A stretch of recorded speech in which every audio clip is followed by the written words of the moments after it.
नमस्ते दर्शकों और स्वागत है आप सभी का हमारे खास कार्यक्रम में। आज हम बात करेंगे उन बड़े फैसलों और घोषणाओं की जिन्होंने देश के लाखों कर्मचारियों और पेंशन भोगियों के चेहरों पर मुस्कान ला दी है। ये घोषणाएं सीधे तौर पर महंगाई भत्ते, पेंशन और भविष्य के वेतन आयोग से जुड़ी हैं, जिनका सीधा असर हमारे समाज के एक बड़े हिस्से पर पड़ रहा है। हाल ही में केंद्र सरकार ने महंगाई भत्ते, जिसे हम डीए भी कहते हैं, में 4% की शानदार बढ़ोतरी की है। यह एक ऐसा कदम है जिसका इंतजार लाखों कर्मचारी और पेंशनभोगी लंबे समय से कर रहे थे। इस बढ़ोतरी के बाद कुल महंगाई भत्ता 50% हो गया है, जो एक ऐतिहासिक उपलब्धि है। यह बढ़ोतरी 30 अगस्त 2025 से लागू होगी और इसका भुगतान अगस्त महीने से ही शुरू हो जाएगा। इस फैसले से कर्मचारियों के वेतन में सीधा इजाफा होगा, जो उनके ग्रेड पे और बेसिक पे पर निर्भर करेगा। एक अनुमान के मुताबिक यह बढ़ोतरी किसी भी कर्मचारी की सैलरी में 7,500 रुपये तक का सीधा फायदा पहुंचा सकती है। ये खबर न सिर्फ वर्तमान में काम कर रहे कर्मचारियों के लिए, बल्कि सेवानिवृत्त हो चुके पेंशन भोगियों के लिए भी एक बड़ी राहत लेकर आई है। अब बात करते हैं ईपीएस 95 यानी ईपीएस 95 पेंशन योजना की। इस योजना के तहत आने वाले पेंशन भोगियों के लिए भी एक बहुत ही महत्वपूर्ण निर्णय पर विचार चल रहा है। लंबे समय से ये पेंशन भोगी न्यूनतम मासिक पेंशन को बढ़ाकर कम से कम 7,500 रुपये करने की मांग कर रहे थे। सूत्रों के अनुसार इस मांग पर कैबिनेट स्तर पर गंभीरता से मंथन चल रहा है और जल्द ही कोई बड़ा फैसला लिया जा सकता है। अगर यह फैसला लिया जाता है तो देश भर में लगभग 65 लाख पेंशन भोगियों को सीधा लाभ मिलेगा, जो सालों से इस योजना के तहत न्यूनतम राशि पर जीवन यापन कर रहे थे। यह एक ऐसा कदम होगा जो इन पेंशन भोगियों को बढ़ती महंगाई के द्वार में थोड़ी आर्थिक स्थिरता प्रदान करेगा। आइए अब समझते हैं कि इस 4% की बढ़ोतरी से कर्मचारियों को कितना फायदा होगा। मान लीजिए किसी कर्मचारी का मूल वेतन 35,000 रुपये है। इस नई बढ़ोतरी के बाद उसका डीए लगभग 17,500 रुपये हो जाएगा, जो पहले के डीए से 1,400 रुपये अधिक है। उच्च ग्रेड पे वाले अधिकारियों को इसका और भी अधिक लाभ मिलेगा। इसके साथ ही पेंशन भोगियों की मासिक पेंशन में भी समायोजन किया जाएगा, जिससे उनकी आय में वृद्धि होगी। ये बढ़ोतरी विशेष रूप से ऐसे समय में आई है जब रोजमर्रा की वस्तुओं की कीमतें लगातार बढ़ रही हैं और यह कर्मचारियों और पेंशन भोगियों दोनों के लिए एक बड़ी राहत साबित होगी। अब हम एक और महत्वपूर्ण पहलू पर बात करते हैं।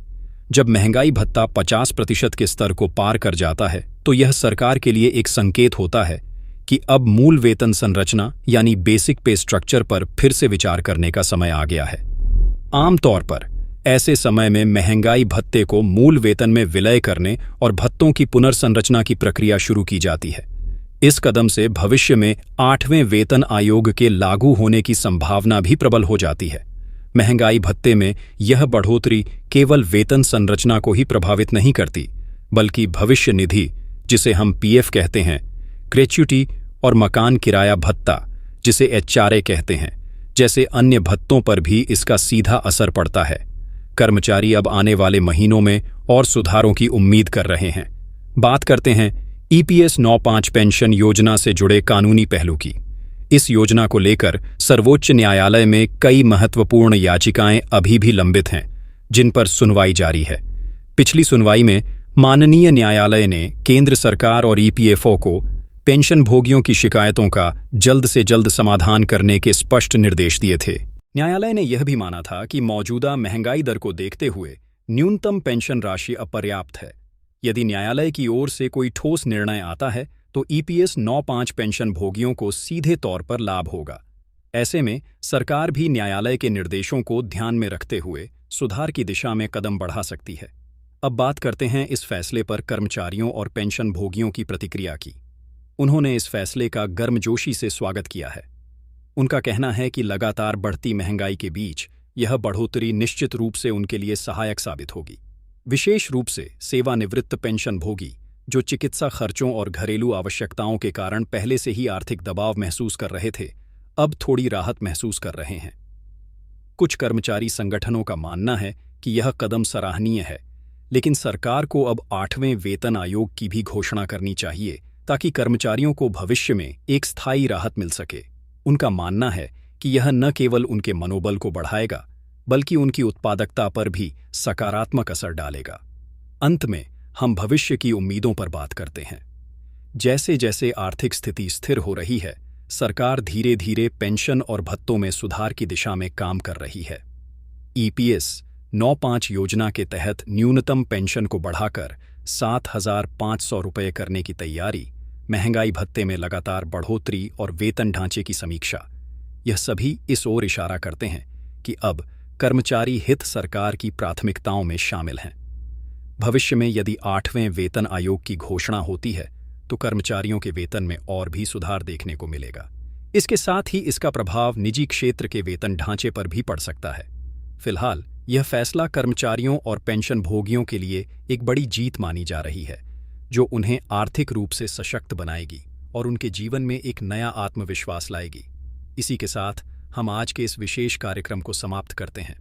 हमारी अगली प्रस्तुति में हम आपके लिए कुछ और महत्वपूर्ण खबरें लेकर आएंगे। तब तक के लिए नमस्कार। आज हम बात करेंगे एक बहुत ही महत्वपूर्ण योजना के बारे में, जिसका नाम है ईपीएस पेंशन योजना। ये योजना खास करके उन कर्मचारियों के लिए बनाई गई है जो प्राइवेट सेक्टर में काम करते हैं और रिटायरमेंट के बाद आर्थिक सुरक्षा चाहते हैं। आज हम आपको बताएंगे कि इस योजना में हाल ही में क्या बदलाव हुआ है, इसका लाभ कैसे लिया जा सकता है, पात्रता क्या है, आवेदन कैसे करें और इसका भविष्य क्या है। पूरी जानकारी आपको आसान भाषा में दी जाएगी ताकि आप इस योजना का पूरा लाभ उठा सकें। यह योजना कर्मचारी भविष्य निधि संगठन यानी ईपीएफओ द्वारा चलाई जाती है। इसका उद्देश्य है कि कर्मचारियों को रिटायरमेंट के बाद एक निश्चित राशि हर महीने पेंशन के रूप में दी जाए, जिससे उनकी आर्थिक स्थिति मजबूत बनी रहे। पहले इस योजना में पेंशन राशि अलग अलग हुआ करती थी, लेकिन अब सरकार ने तय कर दिया है कि हर पात्र कर्मचारी को न्यूनतम 8,500 रुपये प्रति माह की पेंशन दी जाएगी। यह एक बड़ा और सराहनीय कदम है, जिससे लाखों कर्मचारियों को फायदा मिलेगा। इस योजना के अंतर्गत कर्मचारी और उनके नियोक्ता दोनों एक निश्चित राशि ईपीएफ खाते में जमा करते हैं। इस खाते से एक हिस्सा पेंशन योजना में जाता है। जब कर्मचारी रिटायर हो जाते हैं और उन्होंने कम से कम 10 साल की सेवा पूरी कर ली होती है, तब वे इस योजना के अंतर्गत पेंशन के पात्र बनते हैं। इस योजना का लाभ उठाने के लिए कर्मचारी की उम्र कम से कम 58 वर्ष होनी चाहिए और ईपीएफ खाता सक्रिय होना जरूरी है। यदि आपने सभी नियमों का पालन किया है और आपके दस्तावेज सही हैं, तो आप इस योजना का लाभ ले सकते हैं। इसके लिए आपको एक आवेदन फॉर्म भरना होता है, जिसे आप ईपीएफओ की वेबसाइट से डाउनलोड कर सकते हैं या फिर ईपीएफओ कार्यालय जाकर ले सकते हैं। जब आप फॉर्म भर देते हैं और सभी आवश्यक दस्तावेजों को संलग्न कर देते हैं, तो आपके द्वारा दी गई जानकारी का सत्यापन किया जाता है। सत्यापन के बाद पेंशन प्रक्रिया शुरू हो जाती है और हर महीने आपके खाते में 8,500 रुपये पेंशन राशि आ जाती है। यह राशि सीधे आपके बैंक खाते में जमा की जाती है और इसका ट्रैक रखना भी आसान होता है। सरकार ने यह बदलाव इसलिए किया है ताकि सभी कर्मचारियों को एक निश्चित और स्थायी पेंशन राशि मिल सके, जिससे उन्हें अपने भविष्य की चिंता न करनी पड़े। इस योजना का सबसे बड़ा फायदा यह है कि यह आपके रिटायरमेंट के बाद की जिंदगी को आसान और सुरक्षित बनाती है। आप इस पेंशन से अपनी बुनियादी जरूरतें पूरी कर सकते हैं, दवाइयों का खर्च उठा सकते हैं और जीवन को सम्मानजनक तरीके से जी सकते हैं। सरकार समय समय पर इस योजना में बदलाव करती रहती है ताकि अधिक से अधिक लोग इसका लाभ उठा सकें। यदि आप योजना के बारे में अद्यतन रहना चाहते हैं, तो ईपीएफओ की वेबसाइट पर नियमित रूप से जानकारी लेते रहें। आप अपने नियोक्ता से भी योजना की जानकारी प्राप्त कर सकते हैं। अगर आपको आवेदन में कोई समस्या आ रही है, तो आप ईपीएफओ के हेल्पलाइन नंबर पर कॉल कर सकते हैं या फिर ईपीएफओ कार्यालय जाकर सहायता प्राप्त कर सकते हैं। सभी प्रक्रिया को आसान और डिजिटल बनाया गया है ताकि आम आदमी को कोई कठिनाई न हो। योजना की सबसे बड़ी विशेषता यह है कि यह पूरी तरह से सरकारी निगरानी में चलती है। इसका मतलब यह है कि इसमें पारदर्शिता है और लाभार्थियों को किसी प्रकार का धोखा नहीं होता। हर महीने की पेंशन समय पर मिलती है और यदि किसी महीने देर हो जाती है, तो आप इसकी शिकायत भी कर सकते हैं। इस योजना में जुड़ने के बाद आपका भविष्य सुरक्षित हो जाता है। आप अपने परिवार की जरूरतें भी पूरी कर सकते हैं और रिटायरमेंट के बाद आत्मनिर्भर बन सकते हैं। यह पेंशन एक सहारा बन जाती है, जब आय का कोई दूसरा स्रोत नहीं होता। यदि आपने अभी तक इस योजना का लाभ नहीं लिया है, तो तुरंत अपने ईपीएफ खाते की स्थिति जांचें और आवेदन की प्रक्रिया शुरू करें। जितना जल्दी आप इस योजना से जुड़ेंगे, उतना ही ज्यादा फायदा आपको मिलेगा। योजना के भविष्य की बात करें तो सरकार इसे और बेहतर बनाने के लिए लगातार काम कर रही है। हो सकता है आने वाले समय में पेंशन की राशि और बढ़ा दी जाए या इसमें और भी सुविधाएं जोड़ी जाए।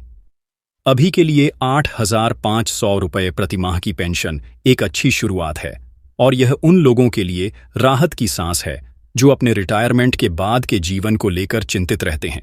इस योजना से जुड़ना आसान है और इसके लाभ बहुत बड़े हैं। ध्यान रखें कि आपके सभी दस्तावेज सही होने चाहिए, आवेदन समय पर होना चाहिए और किसी भी बदलाव की जानकारी आपको समय समय पर लेनी चाहिए। यही नहीं, आप चाहें तो अपने बच्चों या परिवार के किसी अन्य सदस्य को भी इस योजना के बारे में जानकारी दें, ताकि वे भी इसका लाभ उठा सकें। समय आ गया है कि हम अपने भविष्य के बारे में सोचें और इस तरह की योजनाओं में भाग लेकर अपने जीवन को सुरक्षित बनाएं। ईपीएस पेंशन योजना सिर्फ एक सरकारी स्कीम नहीं है, बल्कि यह एक मौका है अपने भविष्य को बेहतर बनाने का। इस योजना के तहत मिलने वाली राशि का सही इस्तेमाल करें। आप चाहें तो इसे बचत खाते में रखें या किसी सुरक्षित निवेश में लगाएं। अपने खर्चों की योजना बनाएं और फालतू खर्च से बचें। हमारा उद्देश्य है कि हर व्यक्ति इस योजना के बारे में जाने और इसका लाभ ले। इसी उद्देश्य से यह वीडियो बनाया गया है, ताकि कोई भी व्यक्ति जानकारी के अभाव में इस योजना से वंचित न रह जाए। अगर आपको यह जानकारी उपयोगी लगी हो तो कृपया इस वीडियो को लाइक करें, शेयर करें और चैनल को सब्सक्राइब करें, ताकि आपको आगे भी इसी तरह की योजनाओं की जानकारी मिलती रहे। ध्यान रहे, सरकार की यह योजना आपके लिए एक अवसर है। इस अवसर को पहचानिए और अपने जीवन में स्थिरता लाइए। ईपीएस पेंशन योजना से जुड़कर अपने भविष्य को एक नई दिशा दीजिए।